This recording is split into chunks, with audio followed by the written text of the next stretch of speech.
For months, Action News Jax has combed through this public Facebook group for families who receive the state scholarship.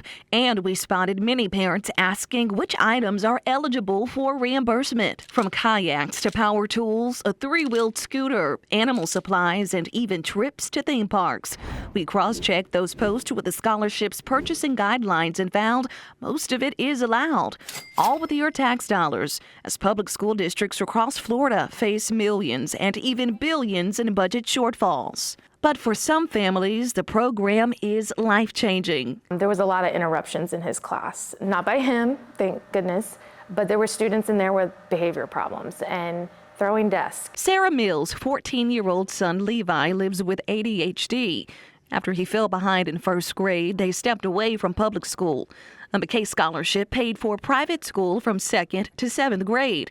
Then, when teacher shortages hit his private school, the Family Empowerment Unique Ability Scholarship allowed Sarah to homeschool. He gets just under $10,000. Some of those dollars paid for activities like swimming, tennis, and private art lessons.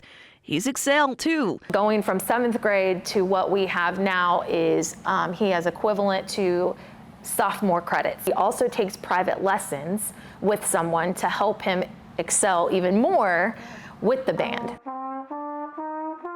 Levi's scholarship even paid for this $3,500 trumpet. It's an investment that Sarah says will last 4 years.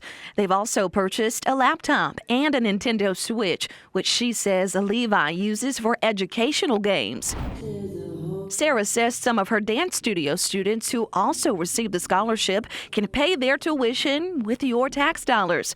Sarah says she's never used her scholarship dollars for field trips to Disney or SeaWorld, but she's aware of the program's controversy. Still, she stands by her right to school choice. With the amount of kids that are going into this step-up program, they are losing funding per kid in the public school sector. But I shouldn't have to force my child to go to public school. And Sarah's not alone. In 2019, Florida spent just over $100 million on the scholarships. By 2025, the number ballooned to $3 billion. Since March, we've been asking Step Up to tell us the most common purchases made with your tax dollars and how much of those dollars have gone to things like theme park tickets and technology. Step Up initially told us we'd have to spend more than $42,000 if we wanted to find out. But later on, they provided these general lists showing tuition and fees at private schools, part-time tutoring, instructional material and tuition, and fees for home education instruction as the most common purchases. They also provided us a lengthy statement saying, in part, there are many accountability measures.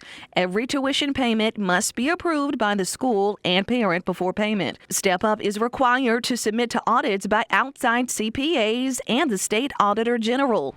But these Auditor General's reports from last year found that Step Up didn't deposit scholarship dollars on time, overfilled accounts for students with disabilities, and grossly underestimated how many families would sign up for the scholarships.